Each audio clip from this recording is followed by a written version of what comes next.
Hey, this is David Clayman with IGN Insider, and I had the distinct pleasure of doing the Call of Duty 3 review for IGN Xbox 360. Call of Duty 3 is the sequel to Call of Duty 2 and Call of Duty 1. Call of Duty 2 was a launch title on Xbox 360, and now we have Call of Duty 3 only a year after that game was released. The game's developed by Treyarch, who took the reins from Infinity Ward and really did a great job. The story of Call of Duty 3 is about the Normandy breakout, so the story is told chronologically through the eyes of the Canadian, Polish, American, and British. This is really a new take on things. In Call of Duty 2, we had a bunch of different theaters that span the globe, but now we're focusing mainly on the liberation of Paris. And it takes place over 88 days, and a lot of the campaigns will affect each other, which is really cool. You'll get to know some of the characters better than you have in previous Call of Duty games, and it just adds to the overall presentation. If you want to know about gameplay, you can go back and play Call of Duty 2, and you're getting almost exactly the same thing. There have been just a few additions.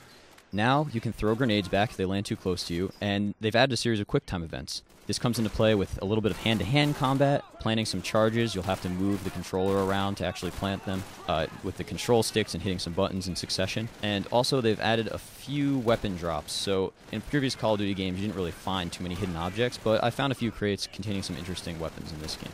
Now, the QuickTime events come into play only sporadically. They're pretty good in some cases. In other cases, they're not that much fun. But it's really not a huge part of the game, so it doesn't really add or detract that much overall. The biggest thing you'll notice is that the graphics have improved drastically. Treyarch really stepped in and upped the presentation. You're going to see some of the best foliage that you've ever seen in a World War II shooter. You'll notice this when you cross lakes in the middle of a forest. It looks like you're really surrounded by trees. And the geography varies enormously. You're going to be crossing over hills, down into valleys. It just makes the game feel like a real environment and not a series of set levels.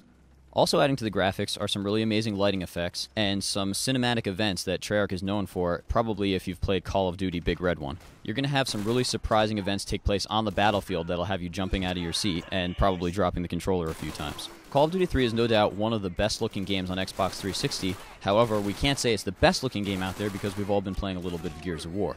That's the last time I'll mention that game, but you have to understand that Epic has done an amazing job with that title, and it really changes the way we look at all games released on 360. Another huge addition to Call of Duty 3 is the multiplayer section. Treyarch's really stepped this up a lot.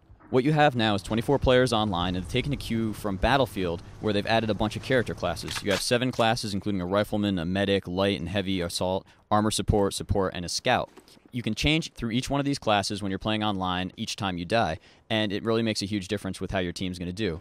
In one of the new online modes called War, you're going to need your whole team to really switch through the classes. If you work together doing this, you're going to have a much better chance of surviving and combating things like tanks and people camping out and sniping. Online is far superior to Call of Duty 2 when it launched last year, and it's really a lot of fun. We gave Call of Duty an 8.8. It's a great game and a must-buy for anyone who loves World War II shooters. Treyarch's done an amazing job of keeping a really populated genre very fresh with this title, and they should be congratulated. We've got to do something. Something. This is bad. We've got to...